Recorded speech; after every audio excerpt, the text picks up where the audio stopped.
All right, so we got to talk about the CIA operating in Venezuela. This is a new development because on October 15th of 2025, U.S. President Donald Trump unveiled to the world and confirmed publicly that the CIA, or the Central Intelligence Agency, is in fact conducting covert operations inside, which marks a pretty significant escalation between the United States and the pressure on the Venezuelan government of President Nicolas Maduro. Now, the directive, first reported by the New York Times, cited multiple U.S. officials, and apparently it allows the CIA to undertake actions unilaterally or in coordination with broader U.S. military efforts, potentially including lethal missions, meaning they're allowed to kill people. Or things like that anyway. Now, while the president declined to specify any details, such as whether the operations would target Maduro directly, and he said this by saying, I don't want to answer a question like that, while adding that, quote, Venezuela is feeling heat. He did at least acknowledge the fact that they were, in fact, doing stuff down there.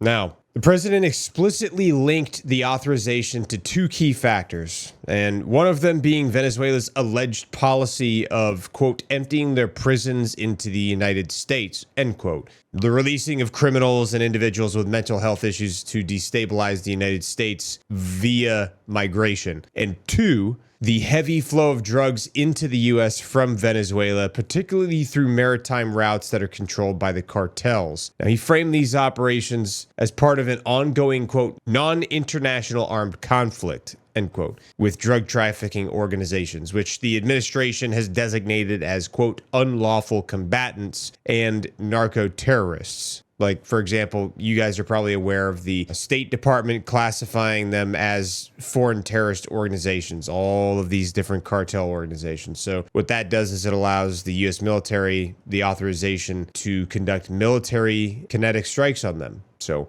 they are learning that it is going to become too dangerous to conduct business in the United States and too costly because, honestly, that's how they make a lot of their money. So if it becomes too costly and too dangerous, then they're just going to make their money elsewhere. They're not going to stop. So in August of 2025, President Trump signed an executive order permitting military action against Latin American cartels, which is what I was talking about. And in October, he notified Congress of this armed conflict status to justify lethal force. He also referred to the past 30 years as, quote, totally ineffective, and claimed that missiles and covert operations are necessary because smuggling boats are too fast to pursue traditionally. Now, this CIA green light also builds on a series of U.S. military strikes in the region. You've seen all the videos of all the different cartel boats getting hit by hellfires and things of that nature as they were, or at least they were allegedly, according to the Pentagon and other sources, they were narco-terrorists that were trafficking drugs. So, since early 2025, the U.S. has conducted at least 5 air and missile attacks on suspected drug smuggling vessels in the Caribbean, which has resulted in the deaths of at least 27 people, including 6 in the most recent strike on October 14th near Venezuela's coast. Now, 4 of these boats originated from Venezuelan waters. 4 out of 5. And President Trump shared the video footage of one strike on Truth Social, asserting intelligence confirmed they carried narcotics linked to, quote, illicit narco-terrorist networks.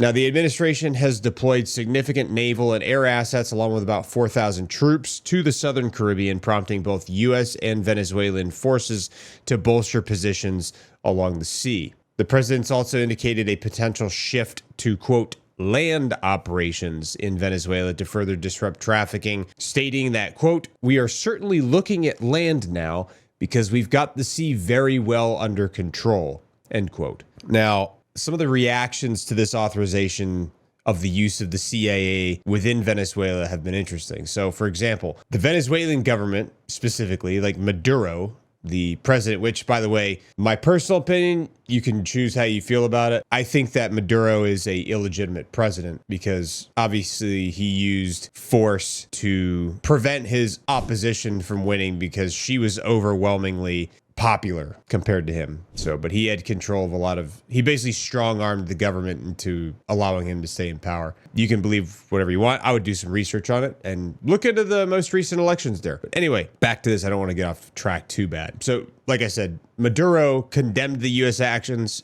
as a violation of international law and the UN Charter, accusing President Trump of plotting a coup d'etat and referencing the CIA's history of meddling in Latin America, including the 1973 coup in Chile and support for Argentina's 1976 to 1983 military dictatorship, which human rights groups estimate resulted in 30,000 disappearances. Maduro appealed directly to Americans in English, saying, quote, "No to war in the Caribbean," end quote, and yes to peace, while denying any involvement in drug trafficking and rejecting U.S. claims about prisoner releases. Venezuela's foreign minister, Van Gil, also called for global condemnation, and Maduro has signaled readiness to declare a state of emergency if attacked. Now, the State Department of the United States issued out a reward for anybody that can have information that leads to the capture of Maduro, and it's like millions of dollars worth. So just saying. Anyway, U.S. lawmakers and officials have reacted to this as well. So Senate Foreign Relations Committee ranking member Jeanne Shaheen from New Hampshire criticized the move for lacking congressional oversight, transparency, or evidence, warning that they could drag the United States into outright conflict. Bipartisan concerns have emerged over the administration's failure to provide any, quote, hard evidence, end quote, for the boat strikes beyond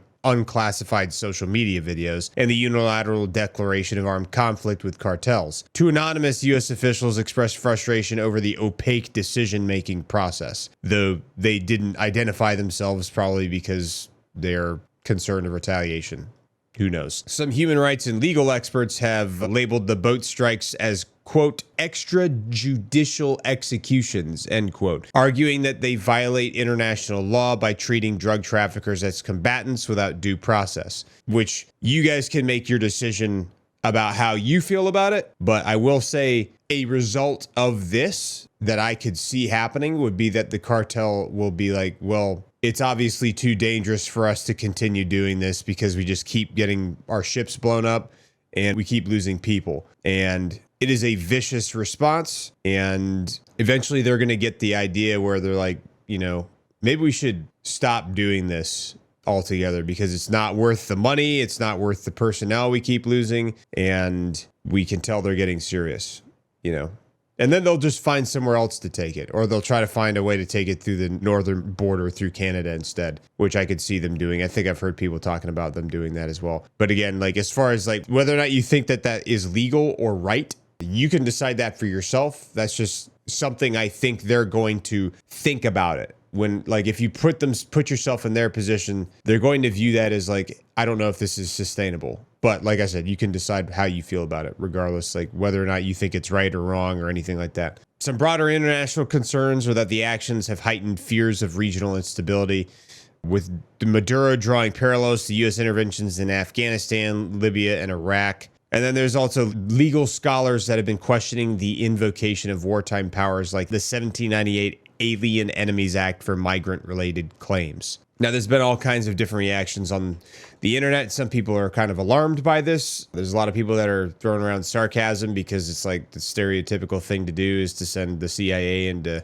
countries to destabilize the government, and everybody always makes jokes about it. A lot of geopolitical analysts putting out their personal opinions, and your typical response is anytime the president does anything that's aggressive in any way, because obviously like he's been involved in making peace in a lot of areas, and the administration's been involved in brokering peace between a lot of different countries. Like I think 7 or 8 examples of that, like Pakistan and India, Thailand and Cambodia. The administration's been working on Ukraine and Russia, although that one's still ongoing. Israel and Gaza, most recent one, they were able to get the hostages released from Hamas. So that's a pretty big deal, right? There's been a lot of other examples of that as well. Azerbaijan and Armenia, it's a good example. Lots of others too.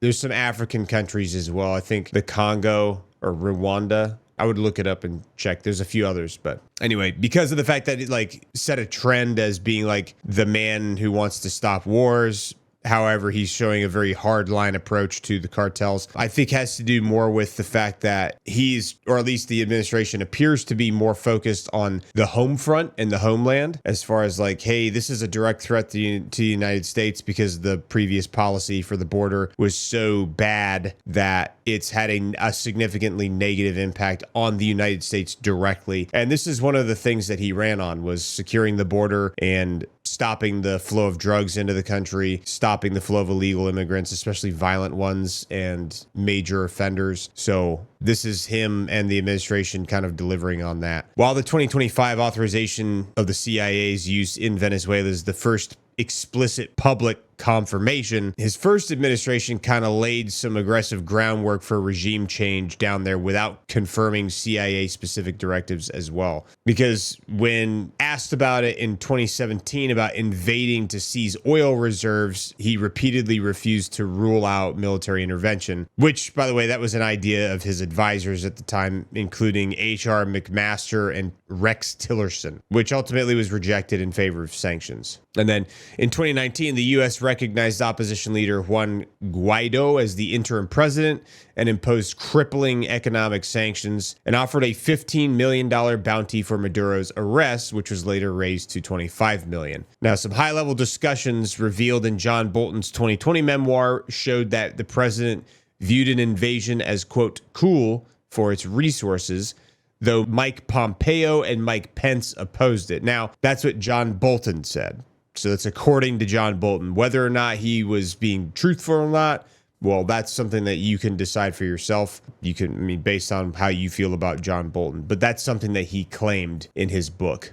So not telling you that that's true, just telling you that's something that he claimed. In April 2020, the U.S. deployed several naval assets to the region under the guise of anti-drug operations. And this is all amid unconfirmed reports of coup plotting. And then a covert program targeting Latin American cartels reportedly began under the Biden administration, but had roots in President Trump's first administration. Now, there's no declassified evidence confirming CIA authorizations for lethal actions during 2017 to 2021, but Mike Pompeo's 2023 memoir describes persistent U.S. efforts to oust Maduro through diplomacy, economics, and veiled threats. Overall, the 2025 moves represent an intensification of long-standing U.S. hostility towards Maduro, and it's been kind of blending the anti-drug rhetoric with regime change undertones amid some of the ongoing disputes over Venezuela's 2018 and 2024 elections with Maduro, which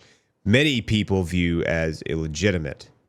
So, as of October 16th of 2025, there have been no further details about any active CIA missions down there, but tensions are definitely going to remain high for the foreseeable future, especially after, the president publicly unveiled or revealed to the world that we are actively using and have authorized CIA in Venezuela. Who knows what they're doing? Because that's all probably classified for sure. And even if it wasn't, I doubt they would publicly disclose it. So we'll see what happens. I guess it'll be a fun surprise.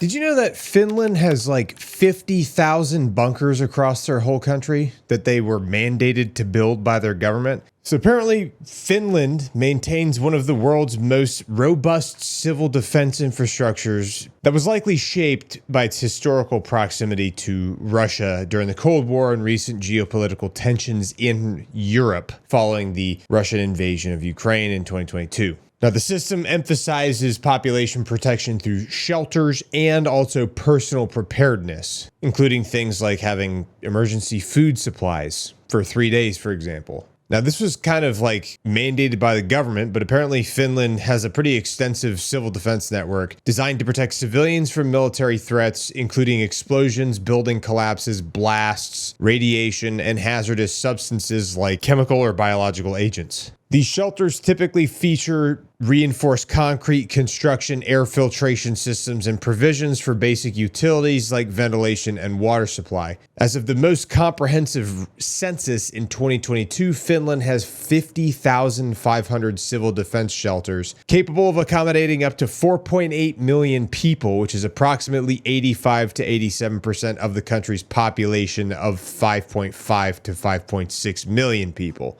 Now, this coverage is considered pretty sufficient for national defense needs, with shelters distributed across all of these urban and rural areas, including Helsinki's metro system and also underground complexes. Now, I don't know if America could do this, but might be a good idea for, like, the nuclear holocaust. Maybe something to consider, whoever decides to be in presidency. I don't know. Just saying. Anyway, there's private shelters, there's public and joint shelters, and there's other types of shelters. But the private shelters make up about 85% of the total shelters, which are integrated into residential, commercial, or multi-purpose facilities like sports halls, parking garages, and other things like that during peacetime. Now, they must be evacuatable and also operational within 72 hours of an alert in case something happens. The public and joint shelters, which make up about 15% of the shelters, are larger facilities for groups of buildings or public use, such as an industrial site or community center. Some of the examples include massive underground complexes in Helsinki that can house thousands, with features like blast doors and decontamination areas. Now, most of the shelters, over 90%, are in good condition, but some require updates to maintain equipment like air filters and power systems. Building owners are legally responsible for regular inspections of these, including repairs and ensuring functionality. The government conducts periodic censuses to verify readiness, with its most recent in 2023 confirming the overall network's adequacy. Now, this infrastructure dates back to the 1950s, but since been modernized, especially after Finland joined NATO in 2023, prompting renewed focus on shelter upkeep. Now, some of the legal requirements for reinforced basements in major buildings are like, the total floor area must be at least 1,200 square meters for permanent dwellings, workplaces, or other occupied spaces. And this is including any bunkers or reinforced basements or something like that. They're oftentimes reinforced basements. The threshold rises to 1,500 meters squared for industrial buildings. Now, exemptions apply to small farms, minor repairs, or alterations without expansion, but the government still expects that you have this,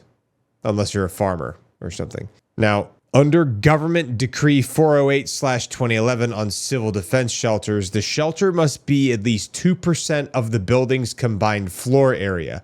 For reinforced concrete shelters over 90 meters squared, spaces must be divided into sections for safety. Builders must also include features like overpressure valves, NBC filters, and emergency lighting. The NBC means nuclear, biological, or chemical. So they need to have a air filtration process. Enforcement and timeline. Local rescue authorities approve designs during building permits. Joint shelters can be constructed up to 5 years after a project's completion if needed.